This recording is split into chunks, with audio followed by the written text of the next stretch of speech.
don't contain it soon, it will tear the Panopticon apart. And we don't want all those altered items getting loose, ma'am. No, trust me.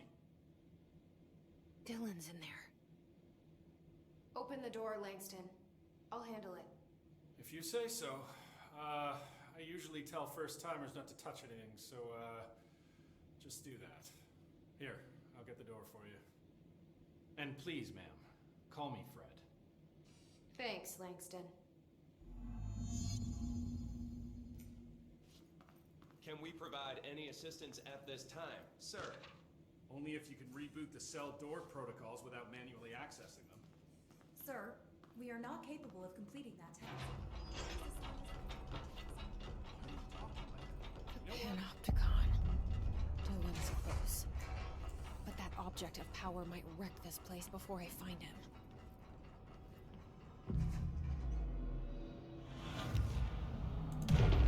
Alright, cool. So we've made it to the Panopticon.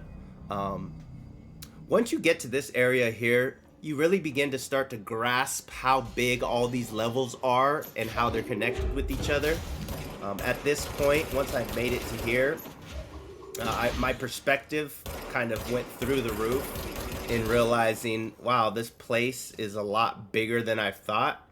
You know, because typically, realistically, what we think of the space in a building, yeah, it may have an underground area, but this is damn near a whole city. Just this huge structure, and to think that it exists in a building is pretty cool. So, just thought I'd point that out to you.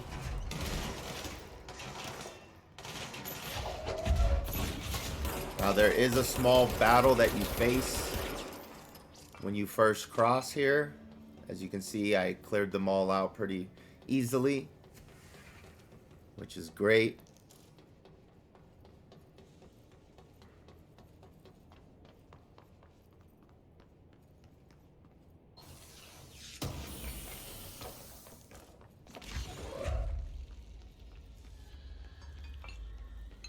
Now here, I'm down on the lower level,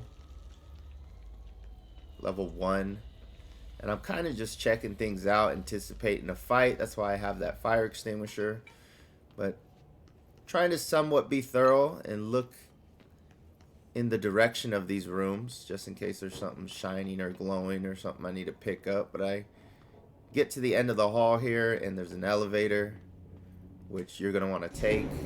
Something went wrong with the Bureau's plan to make Dylan the next director. Marshall made it sound like it was all Dylan's fault, but how much of it was what the Bureau did to him? I don't think she's telling me everything.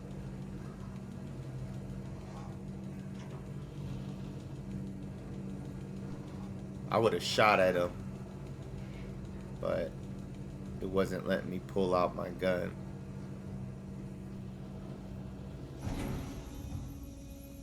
Till now.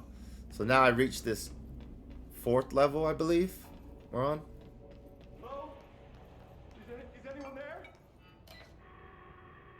What are you doing in there? Oh, thank God. Look, someone has to watch this object at all times, or it deviates. My shifter blazer never showed up. Can you help me? Damn. I can't. I'm sorry. There's an emergency. I'll come back. I promise. Okay. Okay, just don't forget. I can't stare at this thing much longer. Fridge duty. Now, I told myself I wasn't going to add any attributes to my character until I got to the mission Fridge duty. Now, Fridge duty, once we get to it, you'll understand how difficult it really is. But when we just met that guy there, yeah, poor guy, man, he's been stuck down there on Fridge duty. And Langston completely forgot about him. So I wanted to make sure that I did this mission extra fast for the sake of him. So I'm gonna give it all I got at just being aggressive and taking these enemies out. As you can see, there's 2 flying hiss. The hiss elevated. Those guys are pretty dangerous, especially when there's 2 of them and they're shielded. Wow. Looks like there's some Hiss Rangers down there at the end of the runway. whatever you want to call this.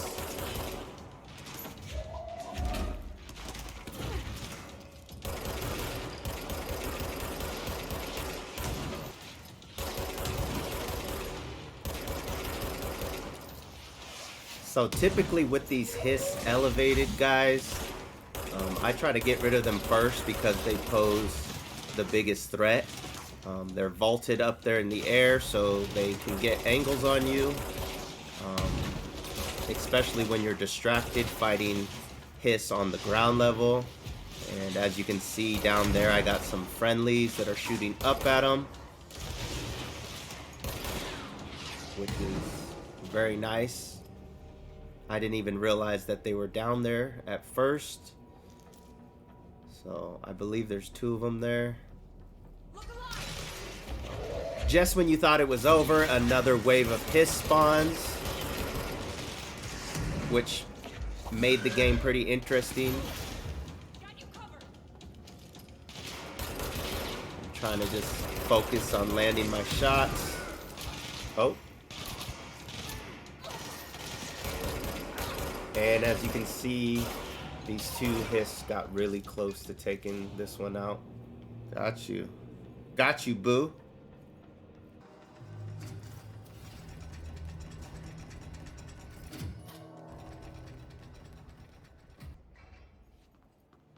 That's the object of power. I need to